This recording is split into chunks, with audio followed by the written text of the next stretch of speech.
stand on that matter, whether you prefer Ramban tonight or tonight, I guess at 10, or tomorrow at 11 a.m. So you'll vote either on the Shiur chat or on the on my wife's WhatsApp.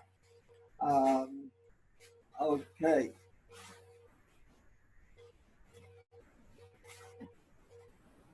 Today's agenda, Bezrat Hashem, I'd like to finish up our discussion of Tosfos. Maybe we'll first begin with going through the chart. There were some people that did do their homework, and so just I'd like to go through that chart now. I'll ask Yisrael if he could perhaps load that chart onto the screen. Would that be possible, Yisrael?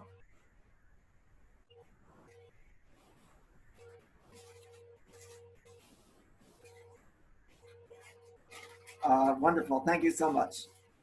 Okay.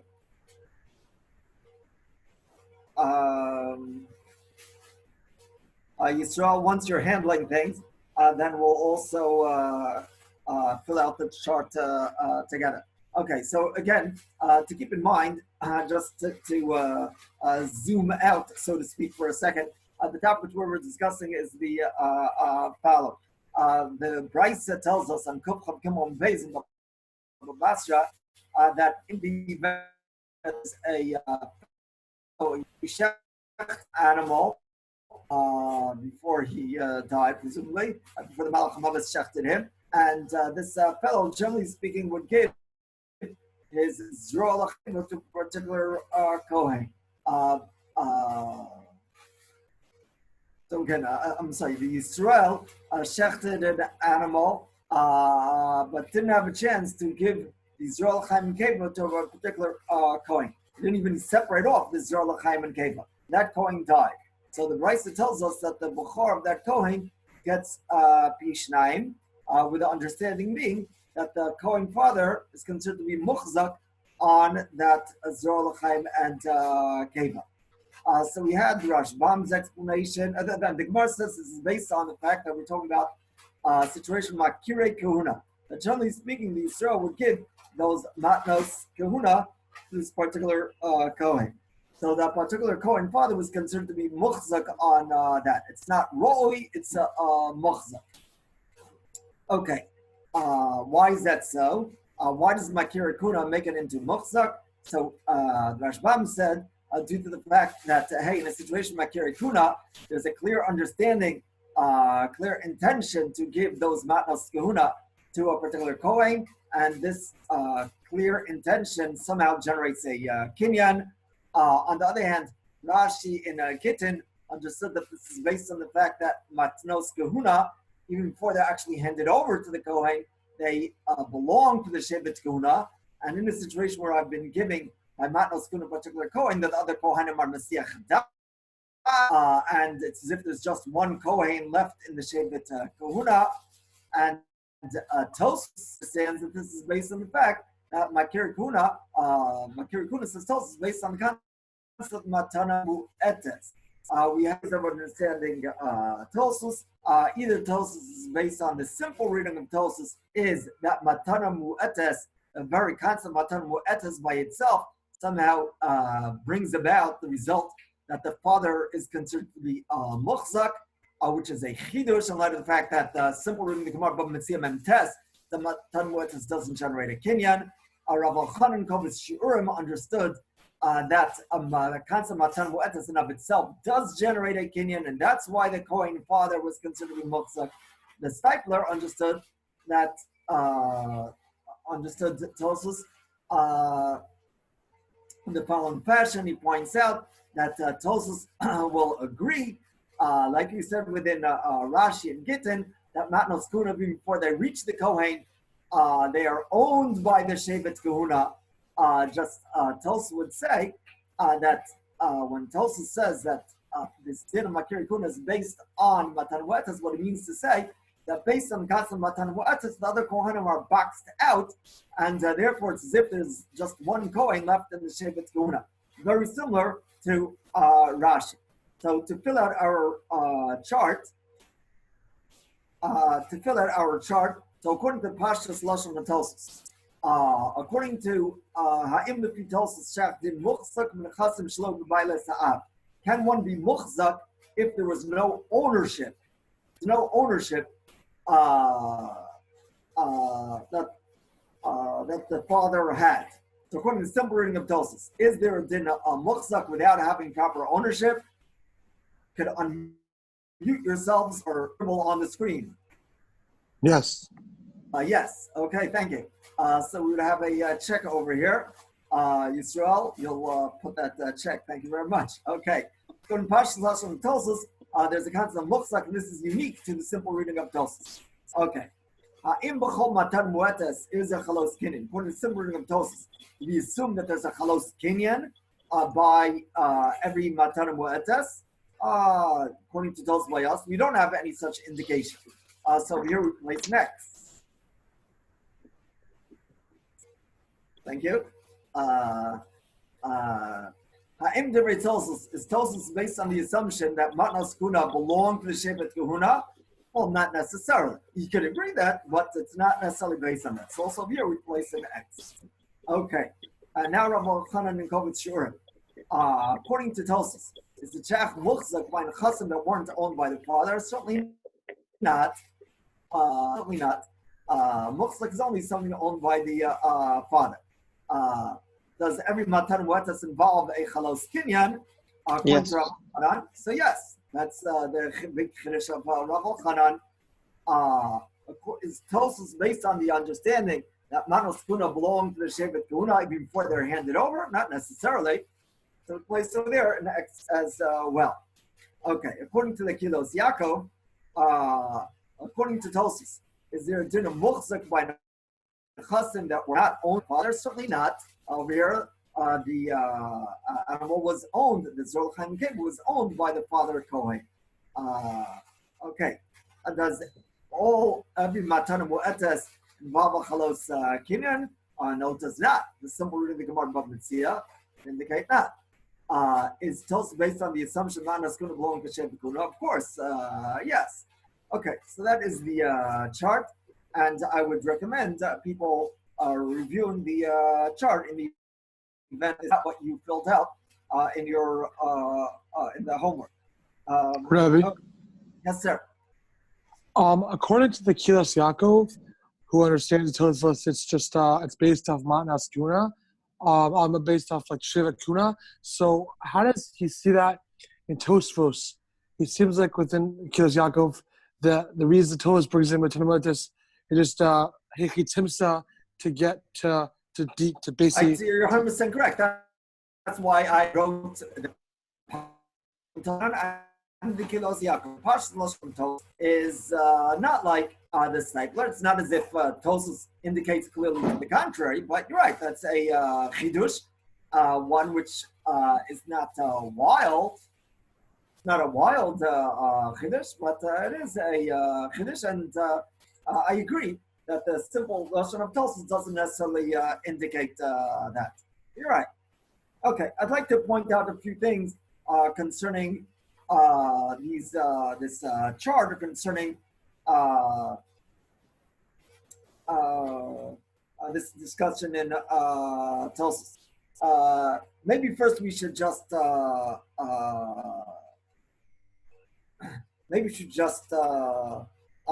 back to Tosus for a second. Okay, thank you. So let's just read Tosus inside. Hachum Makir Kuna Askinan. B'chol duchta, says Tosus, in all places, Abid Makir Kuna Mochzak, with Perak Kol Aget. I'm not sure what Tosus means, B'chol duchta. After all, it's just Perak Kol Aget. I guess it means it's a general rule, perhaps. Makir Kuna is considered to be Mochzak. Mavel Ma'os is Sakon Vesalevi. by any time, which is a matan mu'ates, but also lachzer. The fact that also lachzer, that somehow dictates, that somehow makes the fellow muhs. But feeling b'varm ba'alma. Papa Bisham Ratza Yachalach Zabar Mikomakom Kol Kamad Lo Hodabe Having Muhs. So even though he can be choser, nevertheless, as long as he's not choser, he could be muhs. So I want to, and then Tosis ends off, the Dafka Dishtach Chayavuon, Allah Hachi Lo, came the mace, mi Yizke.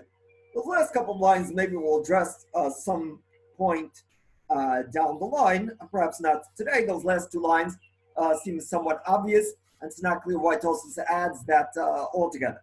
But in any case, so just one point which I'd like to address now. First, within the Stipler, according to the Stipler explained that Matnos Guna belonged to the Shevet Guna, and based on the Din Matan Mu'atas, the other Kohanim are boxed out. So one might try to, ask, and the Stipler in fact discusses this, why is it that one has the ability to be choser? After all, if in fact we do say that based on the concept of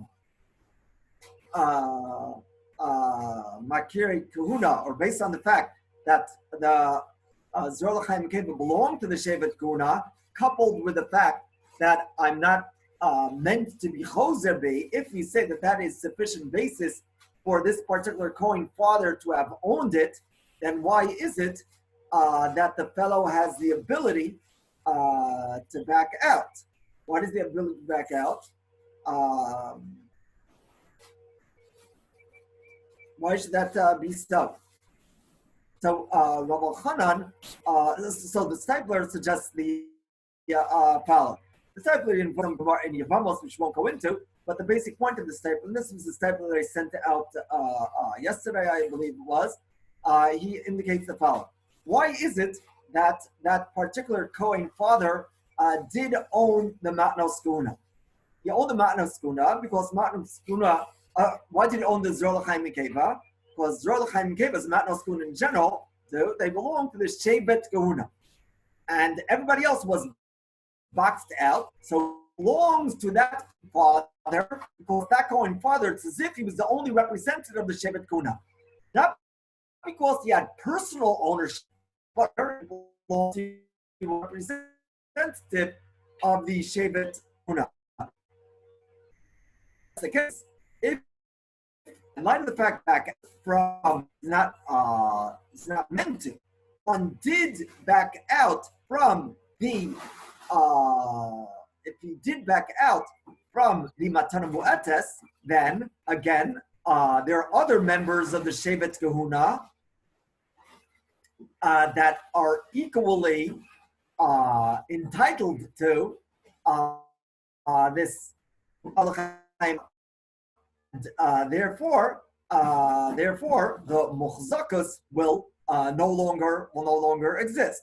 So the basic point is that in light of the fact that the Kohen father did not have personal ownership, he only owned it due to the fact that he was the sole representative of the Shevet Kahuna.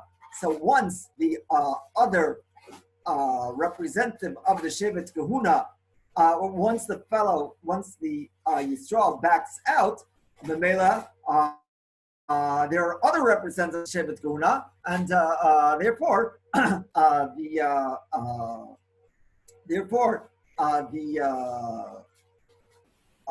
particular Kohen would not get the matnos, would not get the Zor L'Chaim Keva.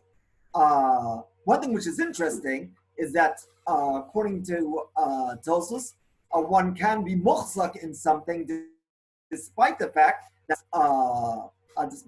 there's a possibility that the children wouldn't get it. After all, according to one might have said that the father is only called muhzak if it's definite that he's going to get it. Tosus seems to be assuming that one is considered muhzak even if it's not definite that the father is going to get it. Okay, that's a point that maybe we'll come back to later. But let's just leave it at that for now. Okay, another distinct comment. It's one which also relates to Tosus, but another distinct comment. According to the simple reading of Tosus, as we saw on the chart, So Tosfos seems to be saying that one could be muhsak despite the fact that one did not have ownership. After all, the coin father did not have ownership. Was an obligation on Yisrael to nevertheless, the coin father didn't have ownership, and nevertheless, he's considered to be muhsak. Now, we pointed out that the Ktsos understands like this. There were a couple of Ktsos that indicated this. Perhaps we'll ask Yisrael to put on the source sheet from the, I think it was the second day that did have the Ksos on the left side.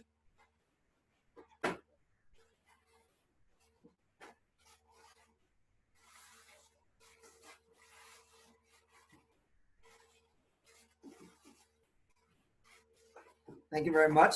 So over here, there's a couple of Ktsos which are similar. What separates them, maybe we'll just enlarge the Ktsos on the left side. Thank you, whether it be David Kohan, Shiur, Yisrael, so in any case, the Ktsos in both these places discusses the idea that even if the father didn't have full ownership, nevertheless, there is a din of Yerusha. In both cases, it speaks about one that swore to give a present to somebody. The difference between these sources is that in Reish Ayin Ches, he indicates that one is considered to be, if one swears, Musufkani. Musufkani be'echad shenishba litein matana l'chavero. And a suffix, one promised to give a present, a chayfetz plonik, a specific object,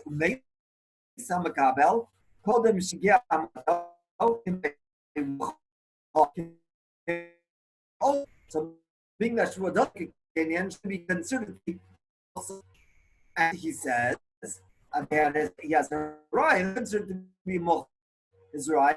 Our Torah says that the Kohen father is considered to be muhzak, despite the fact that the Yisrael is able to back out. That's in Reish Ayin Ches. In Reish Zayin, Reish Zayin Sifkat and Tes, there he discusses, there he doesn't go so far. There he says, Ro'i l'sapek in line 3, Ro'i l'sapek, Beneder u'shvua u'meis, if one promised to give someone and he dies, im sarach lite levana. One swore to give something to somebody, would one be obligated to give it to his children? There he doesn't indicate that there would be a din of Bechor getting Pishnayim. There he just says that there is a din of Yerusha. If I swore to give something to somebody, I would need to give it to his children. In both places, he brings a raya. From, thank you. I see we have a fierce competition over here between Yisrael and David Kohanchi, both of whom seem to be very well skilled in running screens. So in any case, over here in the second piece, the Tos indicates, in both pieces, he cites our Tosfos. Now, according to the way the Tos understood Tosfos, then you certainly do have a right from Tosfos, not only that there's a din of Yerusha when one swears to give a present, but also that the Bechor would get, in fact, pay Shnayim. So according to the Ktsos' understanding of the simple reading of Tosfos, then we understand where the Ktsos is coming from.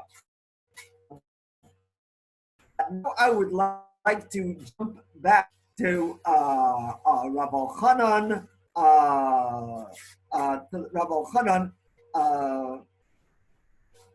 and maybe we'll take a look at that Rav Elchanan again. Rav Elchanan being on the top right of the sheet from Yom Beis, I believe. If you could load that. Okay, thank you. Wonderful. Okay, so Rav Elchanan, as you remember, indicated that in fact one that Matan Mu'etes in fact, does generate a kinyan. And one of the, and he says, hey, if it generates a kinyan, how can you back out?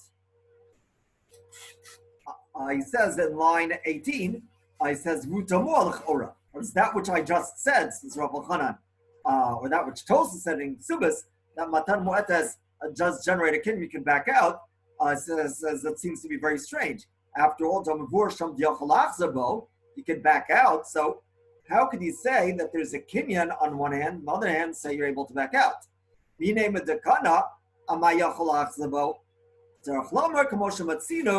Kufyud Gimel, that should probably say Kufyud Dalit. That's a typo in Rav Chanan, if I'm not mistaken. Kinyan ad emas yachol lachzabo. The Gemara in Kufyud Dalit discusses the following. Kinyan Chalipin.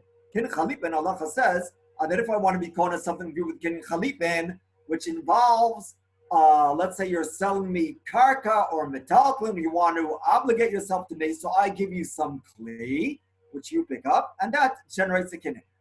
Thank you for the correction. Okay, so kinyan emas yachol lachzabo. The Gemara indicates that one could be choser from a kinyan, Kol's man sha'asukim ba'osa inin. As long as they're still discussing the topic, then one could be a choser, one could back out. Whereas generally speaking, you can only back out toch k'dei dibur. The Gemara there indicates you can back out from kinyan chalipin as long as asukim ba'osa inin. So you see over there a situation where you could back out from a kinyan, not only Tochdei Dibor, but even afterwards. So it says Rav Chanan, Dafka b'kinyan Suda. Suda literally means a kerchief, a handkerchief, which is another word for kinyan chalipin. Vatam, and why in fact is it that there you can back out, and here as well, by Matan Mu'etes, Kevin Shlo Hotzi Adaina Davar Mershuso. Since the object is still sitting by me, meaning when you're marking to me something with the kinyan chalipin, so how does it work? As we said, I give you some clay, which you pick up, and then the object becomes mine. But hey, that object, although al pi halacha is now in my rishus, but since physically it's still sitting in your house, so kim lehu l'Rabbanan, and it's established Rabbanan, and Chazal understood, shekabanoso haisa she'achol achzar. Chazal understood that one gives himself the right to back out for some amount of time. Over there, he could back out kozman shasukim b'osa inyan, and over here he could back out by makir kuna. One could back out as long as he hasn't handed it to the Kohen. After Gomer makni altar, the kinyan takes place right away. So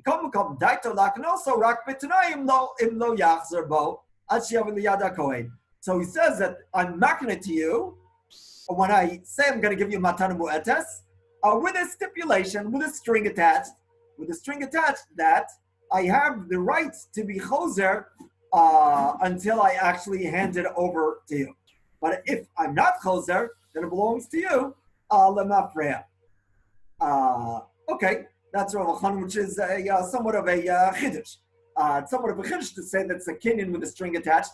After all, the whole kinyan is based on the fact that there's a firm gemiras das. So to say that on one hand there's a firm gemiras das, on the other hand to say that he leaves himself the right to back out is a little bit funny, right? To say that there's a firm gemiras das, and therefore you don't need a ma'aseh kinyan.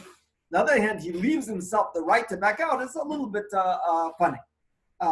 Also, there's some sefer I saw, Birkas Aaron, some contemporary sefer I assume, on Yaish Nochlin. There he points out that the raya that Rav Chanan brings from Chalipin is not so pashut. After all, the Gemara does say that one can back out from Chalipin as long as the Kona and the Makan, they're still discussing the details of the transaction. But one might say that it's not really that over there one could back out from the kinyan. Rather, it could be that the kinyan is only chal once they finish discussing the topic. Rav Chanan understands the kinyan chalipin is chal immediately when I hand over the suda.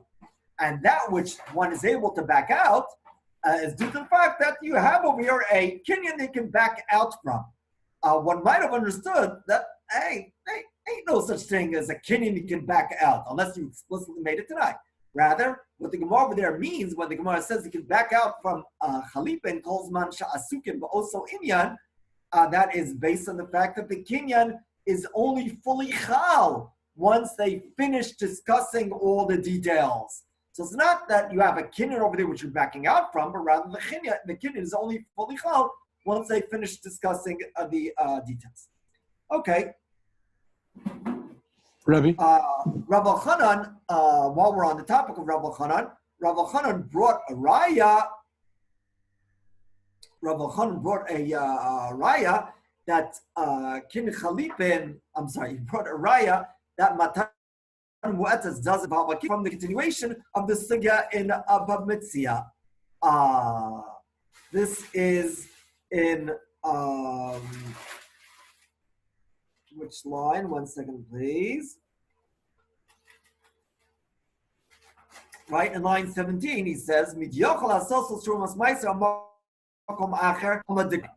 what's that all about? So let's take a look at that Gemara in Bab Metzia. Maybe we'll, I think it was on the same sheet as Rav Elchanan.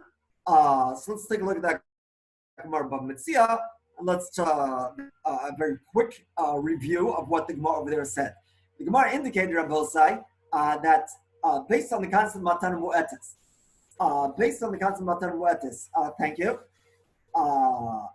If I'm Yisrael, and I tell a Ben Levi that I separated some maaser from my produce. I have a core worth of meiser. Core is a large measure, and I tell the Ben Levi, I'm going to be giving you that meiser. That Levi is able to make that meiser into Chumas Meiser or Makom Acher, meaning, let's say a Ben Levi, that Ben Levi has 10 core of, he has 9 additional core of a Maaser. So that 9 core of Maaser that he has, together with 1 core, is altogether 10 core of Meiser, and he needs to, of course, give 1/10 of this Meiser to the Kohen for Trumas Meiser. So he's able to make this stuff, which the core that I promised, that I indicated I would give to him, he's able to make that into Trumas Meiser. So again, there's 1 core of Meiser that I told Mr. Levy I'm going to be giving to him as Meiser. He has some additional, let's say 9 core of Meiser at home. And he needs to, of course, before he eats the Meiser, needs to separate Trumas Meiser. Trumas Meiser is 1. He's to use the stuff, the Meiser which I have sitting in my house, which I indicated I'm going to give to Mr. Levy. He could say that he's making that 1 core of Meiser sitting in my house into Trumas Meiser. Says Rabbi Hanan, why would he be able to make my stuff or stuff that's sitting in my house as Meiser, if not for the fact that he already owns this Meiser? Already owns this Meiser. Okay, is that a good raya? Is that a clear proof that he owns the Meiser? Not necessarily. The Rishonim over there, we won't look at it now inside. Rabbeinu Yonah by us on today's sheet in line 17. Okay, I see that B'chol Zot, if somebody's going to load it. Rabbeinu Yonah in line 17. Everybody turn your head to the left. Oh, okay.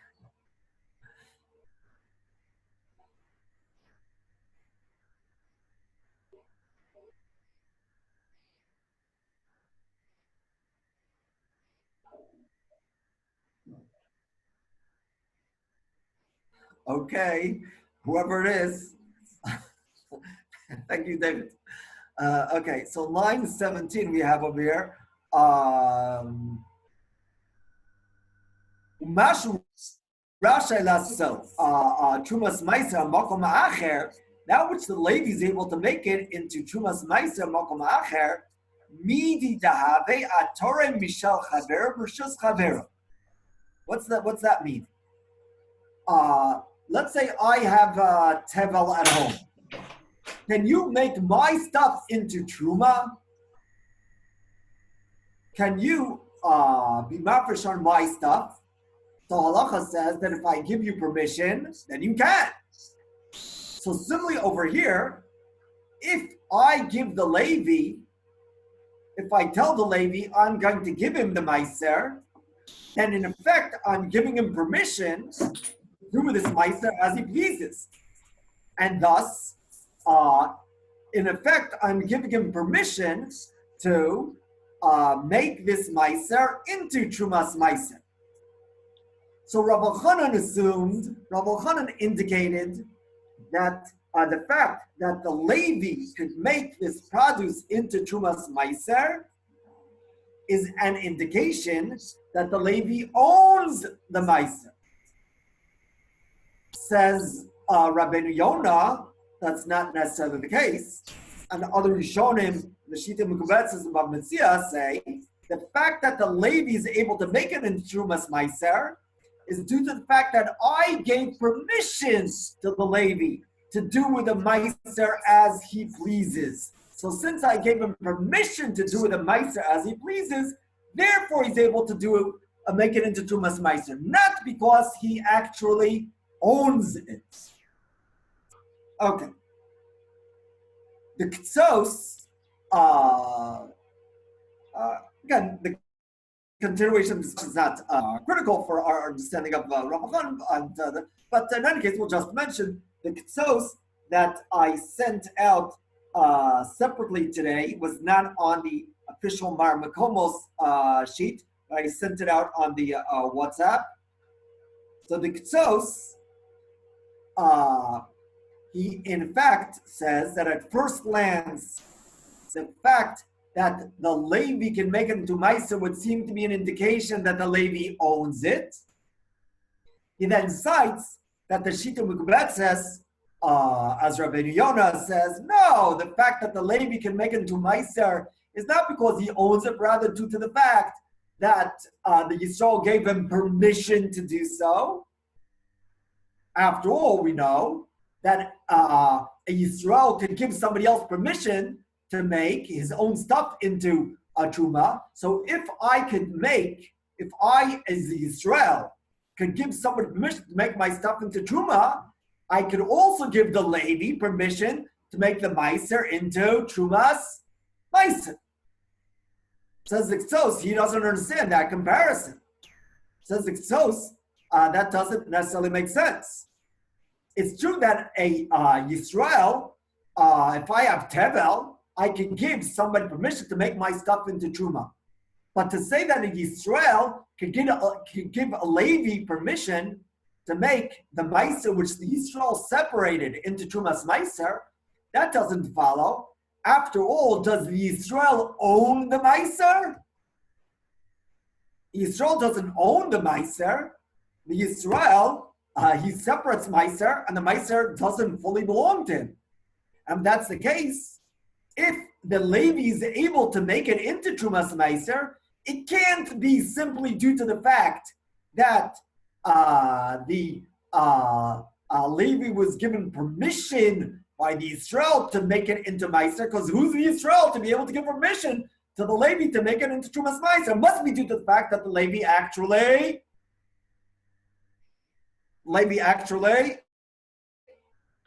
owns it. Owns it, thank you. Levi actually owns it, says the Ktsos. Says the Ktsos, I don't understand those Rishonim that say that which the Levi is able to make it into Trumas Meiser is due to the fact that the Yisrael gave him permission. The Kilos Yaakov is not so bothered by that question. The Kilos Yaakov perhaps in Gittin. I don't know if that made the sheet. Kilos Yaakov is not so bothered by the question. After all, let's point out the following. Those that have had the zchus of being mafresh trumos maestros know that normally nowadays, if the produce is suffix tevel, then the Yisrael himself, after he's mafresh meiser, is mafresh trumas meiser. There's a Gemara in Gittin that indicates, I think this is Daf Lamed Aleph, but I can track it down later. The Gemara in Gittin indicates that Yisrael has the ability to be mafresh trumas meiser. After Yisrael's mafresh meiser, he has the ability to mafresh trumas meiser. So it's true that the Yisrael is not the owner of the meiser, but nevertheless, the Gemara has some drush of Rabbi Lazar ben Gamla that the Yisrael has the ability to be mafresh trumas meiser. So if Yisrael has the ability to be mafresh trumas meiser, he has the ability to give the Levi the right to be mafresh trumas meiser. So in summary, says the Stipler, that we understand very well the Rishonim that say that which the Israel, that which the Levi is able to be mafresh trumas meiser, once the Yisrael said that I'll give you the score of meiser, is that an indication that the Levi fully owns the meiser? Is the fact that the Levi is able to make it into Tumas Meiser? Rabbi Chanan said that's a clear indication that Matan Mu'etes involves a Kinyan, that the Levi fully owns the Meiser. Says the Stipler, is that really the case? That's a full indication. It's an indication that the Levi fully owns the Meiser, says the Ktos, as it says No. the Kilos Yaakov. No. No. As we point out, one second, that which the Levi is able to make the produce which Yisrael said he's going to give him. Trumas Meiser is simply due to the fact that Yisrael gave him permission to do so. Okay, so just to encapsulate the last point, Rabbi Chanan thought the fact that when he's going to give the Levi Meiser, the fact that the Gemara says that Levi can make the produce that the Yisrael promised to give him to Trumas Meiser is an indication that there is a full kinyan which has taken place. Rabbi Chanan is not, the Stipler is not convinced that that's the case. Stipler is not convinced that's the case. The Stipler defends that which we showed him, Rabbeinu Yonah by us, the Shittim Be'etzes, say that the Levi's ability to make him Trumas Meiser is simply due to the fact that the Yisrael gave him the permission, the ability to do that, the ability to do the Meiser as he pleases. So even though there isn't necessarily full ownership on the part of the Levi, he's able to make it into Trumas Meiser. Somebody who's going to comment, Rabosa. Yeah, Rebbe.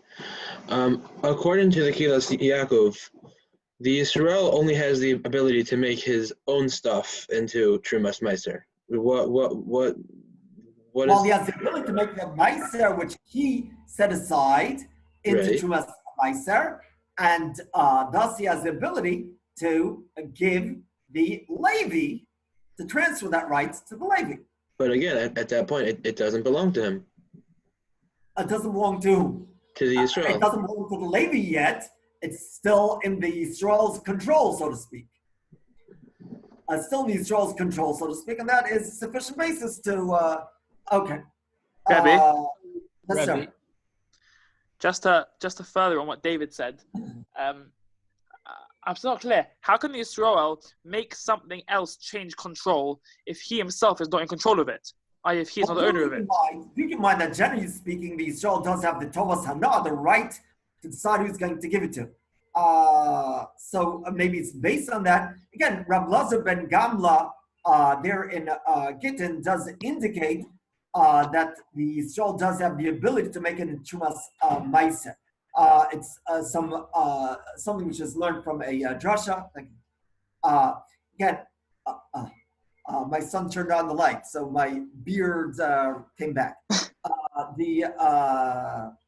So what's the nature of that din? I don't know.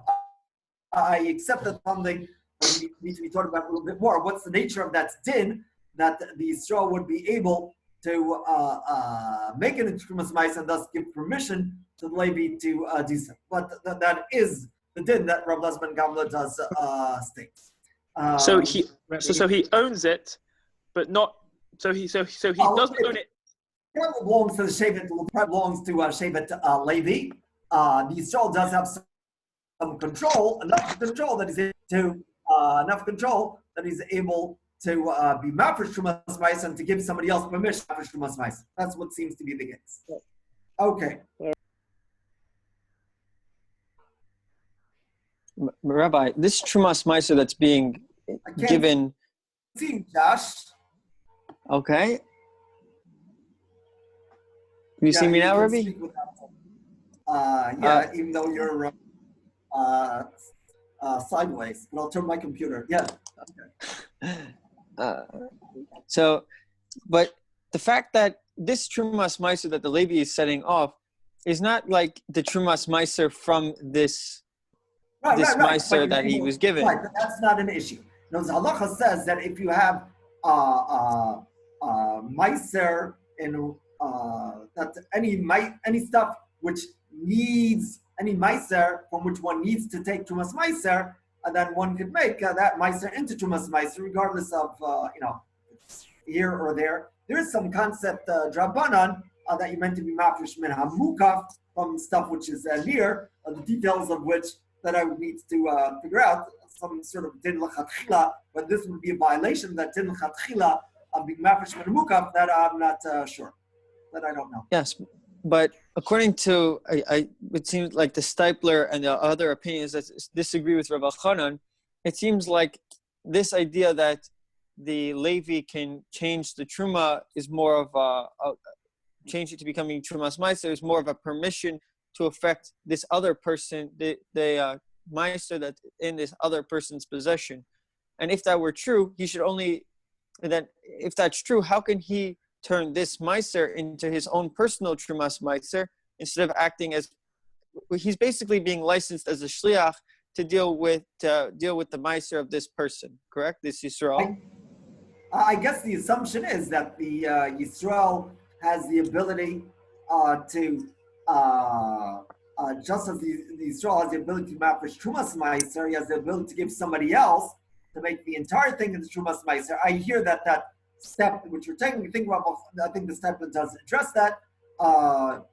Maybe Belina there, I'll look at the step again and think about how he bridges that gap. Good question. Okay. Moving right along, and now we're going to move on an additional line in the Gemara. This will lead us into the next Tosus because Sava. Next Tosus is still a bit off, but okay.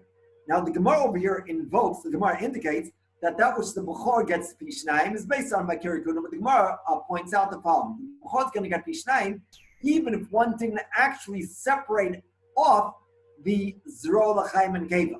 Even one didn't actually separate off the Zerol L'chaim and Keva. Why would this be so? That the Bechor would get Pishnaim even if one didn't separate off the Zerol L'chaim and Keva? Based on which principle? Rabbi? Matanos shlo hormu k'misho. Thank you. Matanos shlo hormu k'misho hormu dami. Matanos shlo hormu, even the matanos were not set off, it's as if they were set off, as if they were separated. Okay. This idea of matanos shlo hormu k'misho hormu dami is one which you guys saw. The Gemara also talks about in other places. What the ramifications, what is the significance of matanos shlo hormu k'misho hormu damu? So now we'll just state in a very broad, vague sense, which perhaps we'll talk about a little bit more, but the idea of matanos shlo hormu k'misho hormu damu is that if you have produce from which the actual matanos weren't taken, then do we view it as if the matanos were taken and the matanos were separated, and or not? Generally speaking, when the Gemara talks about matanos shlo hormu k'misho hormu damu, the issue is a dinei mamonos issue. I.e., if there's tevel, so if we say matanos shlo hormu k'misho hormu damu, then we'll view it as if the Kohen has ownership already now in the Teva. If you say Matanos Shlohur Mulav Kamishur Mudame, then the Kohen doesn't have any ownership yet in the Teva. So the issue is, generally speaking, in most places in Shas, if I'm not mistaken, an issue of Dinei Mamonos, whether we say that if the Matanos were not taken, we'll view it as if they're taken, thus there is some Mamon Kohanim here in the Tevel, or not. We do know that a Kohen is not allowed to eat Tevel.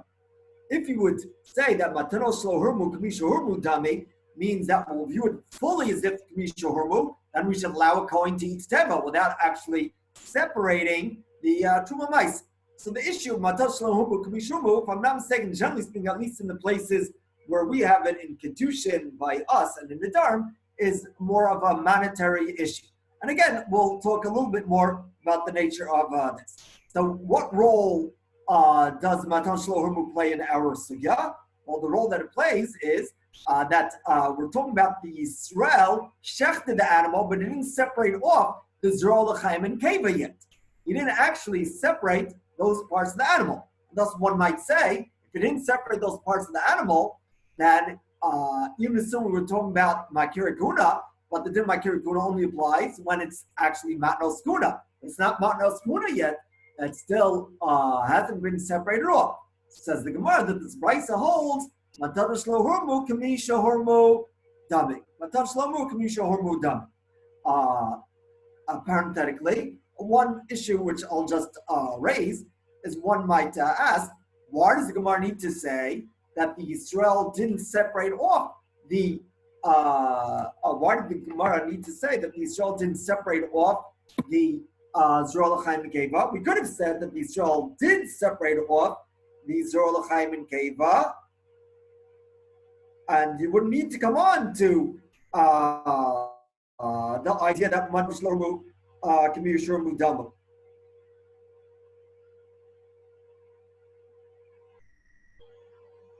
Rashbam says, Rashbam sounds like, again, I would need to look at the Rashbam again later, but if I'm not mistaken, the Rashbam says, well, hey, then it wouldn't be any Chiddush that the Kohen gets Pishnayim. The Chiddush is that even the Matanos weren't separated off, nevertheless, we'll apply the rule of Matanos Lahurmu Kamishrumu Damu, and we'll say that the father was Muhs. Now, over here, I want to raise a point which will not be connected to the continuation of our discussion of Matan Shlomu Kami or Lav Kami Shlomu Damu. And thus, if somebody, for whatever reason, is confused by this point, they shouldn't cancel this meeting for himself and for all, or pull the plug and whatever, or do whatever things he might do to mess up this meeting. Use of Matan Shlomu Kami Shlomu in our context is interesting for reasons. One, I'd like to mention over here is the following. If one learns, like Rashi and Gittin, like the way the Stekler wants to learn our Tosus, that the control, that which the father Kohen is considered to be muhsak, is based on the fact that this Zrol L'chaim and Keva belongs to the Shevet Kahuna, and as a result of Makir Guna, then the other Kohanim are somehow boxed out, the other Kohanim is Yaish. Then we understand why the Gemara spoke, Matanos Shlohurmu Mishur Mudan. Because after all, without that concept, then we would say that the Zrol L'chaim and Keva are not yet Matnos Kahuna. They don't yet belong to the Kohanim. They don't belong to the Shevet Guna. They don't belong to Guna, then we don't get off the ground. No way in the world, if they don't belong to Shevet Guna, no way in the world would the father Kohen be a muhsak. So certainly the Gemara needs to mention, if the animal was shechted, but the matanos weren't separated, then we understand why you need to come on to the concept of matanos lo hurmu kimi shehurmu dami. Because that way, we will view, even before the Zerol Chaim became a separator off, we will view it as being mamon that belongs to Shevet Kahuna, and we will say that the other Kohanim are boxed out. And we will say that the father is a Muhsin. But if you learn like Rav Elchanan, if you learn like the Rashbam, that the basis of Makir Kahuna is that since there's a clear understanding that this stuff is going to be given to a going father, this clear understanding generates a kinyan, then it's not so poshut, it's not so understandable why you should need to come on to the concept of matar shelo hurmu k'miyuv shehurmu. After all, I've been giving my Zrol L'chaim and Keva every time I've shechted an animal for the past 100 years. I've given the Zrol L'chaim and Keva to me. And being that's the case, even without the concept of Matanos L'Hormu, K'mi Shehurmu Damu, the second I shecht an animal, then it's as if I am committed. There's a clear understanding that when I will separate off the Zrol and the Keva, I'll give it to the Kohen. So why didn't you come on to the concept of K'mi Shehurmu? After all, even without K'mi Shehurmu, since there is a clear understanding that I'm going to be given the Kohen, so then that should be sufficient basis for the Kohen having ownership. I see the internet connection is again unstable. I must have said some rotten svara over here. My apologies to the whatever. Because so if you understand like Rashi or like the Stipler's understanding of Torah, that the whole basis of the father being muhzak is not simply because the stuff was promised to him. That by itself doesn't do anything. But it's only based on the fact that this stuff is owned by the Shevet Kahuna. That means come on to Misha, because without Misha Hormu, it doesn't belong to the Shevet Kahuna yet. It doesn't have a shame Matnos Kahuna yet. It doesn't have a shame Matnos Kahuna without Misha Hormu, so it wouldn't belong to the father Kohen. But according to Rav Elchanan, it's not clear to us what you need, according to Rashbam, it's not clear to us what Kamisha Hormu Dami does for us. And without Kamisha Hormu, we should say that based on the clear understanding that the Kohen is eventually going to get the Zrol L'chaim Nekeva, it should already belong to the father Kohen. Okay, that's a ha'ara that I saw in some achronim. Okay, close that point. Okay, what I'd like to focus on now is the following.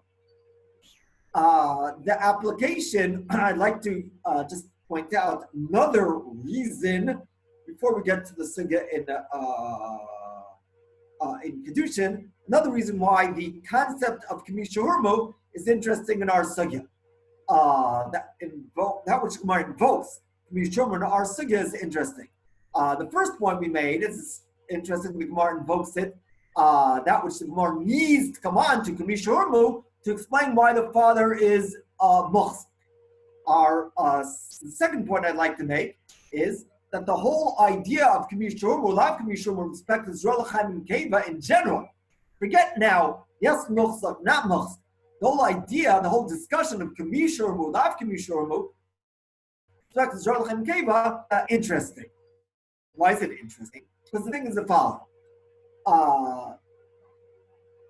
What happens if one eats the animal, the meat of the animal, without separating off Zrol L'chaim and Keva? What happens? Is it in violation of the Isser of eating tevel? No. The concept of tevel, the formal concept of tevel, though the Gemara might have borrowed the lashon of tevel use it in a liberal sense in Chulin, but the concept of tevel only applies by produce that is usher to eat until you do afresh. So hey, to eat produce, agricultural produce before you mafresh trumas maisos, teva. When it's chayv misa b'dei shamayim. To eat for anybody, including the lady, to eat meiser before mafresh trumas maisos, before it's mafresh trumas meiser, that's called teva. But to eat an animal before you actually separate off the Zerah L'chaim and Keva, that's not called teva. Might be improper to do, but it certainly doesn't have the din of teva. Therefore, one might have said that regardless of what your general position is concerning Kamishur Mulav Kamishur, one said that the Zerah L'chaim and Keva have a status of belong to the Shevet Kahuna from the second that the animal is shechted. If the animal isn't shechted yet, it doesn't belong to the Kohen. After all, you might decide to take your M16 and shoot the animal. And when you shoot the animal, then you don't need to give the Kohen the Zerah L'chaim and Keva. It's only the animal that's shechted. But once you shecht the animal, and then one might have said that even without the concept of Kamisha Hurmu, the Zerah L'chaim and Keva belong to the Shevet Guna. The point which Rabbeinu Yonah makes, which we're not going to look at inside in the section from line 24 to the end, he points out that even though it doesn't have a concept of tevel, that doesn't have a concept of tevel before you're mafresh the Zochaim and Keva, unless he's mechadesh that until if not for the concept of Misha Hurmu, then it wouldn't have a shame matanos. That only when you actually separate it off does it have a shame matanos. So if you hold Kamisha Hurmu, even before you separate it off, it has a shame matanos kahuna. That's the din of matanos kahuna. Laman damar Kamisha Hurmu, so Laman Kamisha Hurmu, the second you shech it has a shame matanos kahuna. Laman damar lav Kamisha Hurmu damu, then it doesn't have the shame matnos kuna until you actually cut it off, and thus presumably wouldn't belong to the Kohanim until that point. Okay, that's Rabbeinu Yonah. Okay, let us now. Yes, sir. If either way it's not tevel, so what's enough between having a shame matnos kuna, no shame matnos kuna? What's the nafkamina as a shem matnos guna? Whether it belongs to the shevet guna, whether the bechor, the Kohen's going to get pishnai. If you hold lav kamisha hurmu dami, then it doesn't have a shame matnos guna, and the bechor of the Kohen wouldn't get pishnai. But if either way it's not tevel, so from what either way point it's on guna? Even though they're not tevel. Lav kamisha hurmu damu, it doesn't belong to the Kohen. I would assume Rabbeinu Yonah is the same. Okay. Okay. Now let us introduce Tosus. Tosus Kasavar deals with the following simple issue. Our Gemara understands that the author of our Brisa, that would seem to be Rebbe, holds that Batanos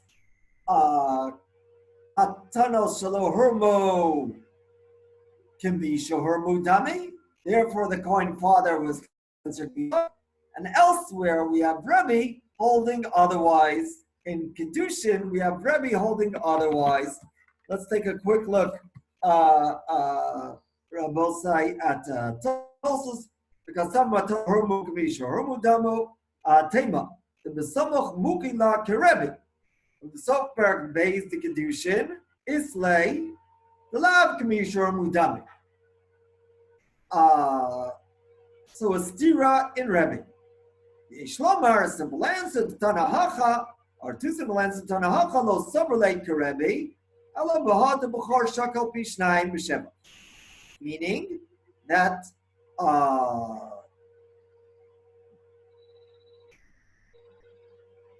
this Brisa is holding like Rebbe, but it's not necessarily authored by Rebbe. So this Brisa will hold like Rebbe, that the Bechor gets Pishnaim B'Shevach, and we'll argue with the Rebbe concerning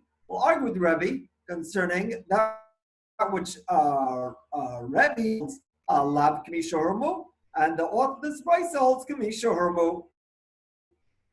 That's one answer.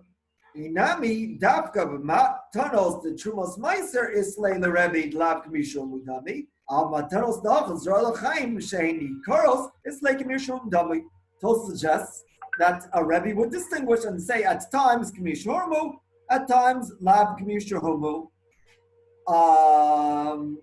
What does that mean? Well, with respect to Zrol Chaim Mikeva, Kamishum. With respect to Trumos Maisa, Slav Kamishum. Why should that be so? Well, a very simple svara. After all, normally with respect to Trumos Maisa, you require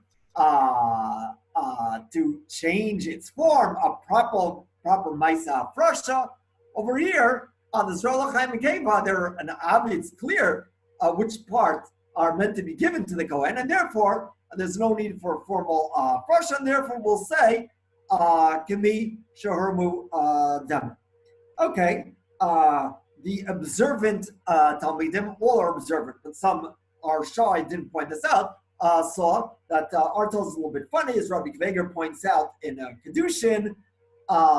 There in Kedushin, at least as we have it, Rebbe in fact holds Misharim, just like he says by us. So it's not clear why Tosfos feels that there's a steer within Rebbe. I believe that the next time we'll spend a bit more time on this. Maybe also we'll discuss at some point the rationale of the Ktos. Probably much of the focus next week. Bezras Hashem Yisrael will be on Mukhkeres and Muskeres. Have a wonderful Shabbos, and we'll see. I guess Ramban will either be tonight at 10 o'clock or will be tomorrow, Bezrat Hashem at 11 Israel time. In either case, those attending, if you have at home a Ramban of Moshe Rav Kook, please do bring it. We'll make it easier for us to read through the relevant parts inside. Okay, thank you, Rabbi Sai. It's been a pleasure as always, and sorry for the glitches. Thank you, Rabbi.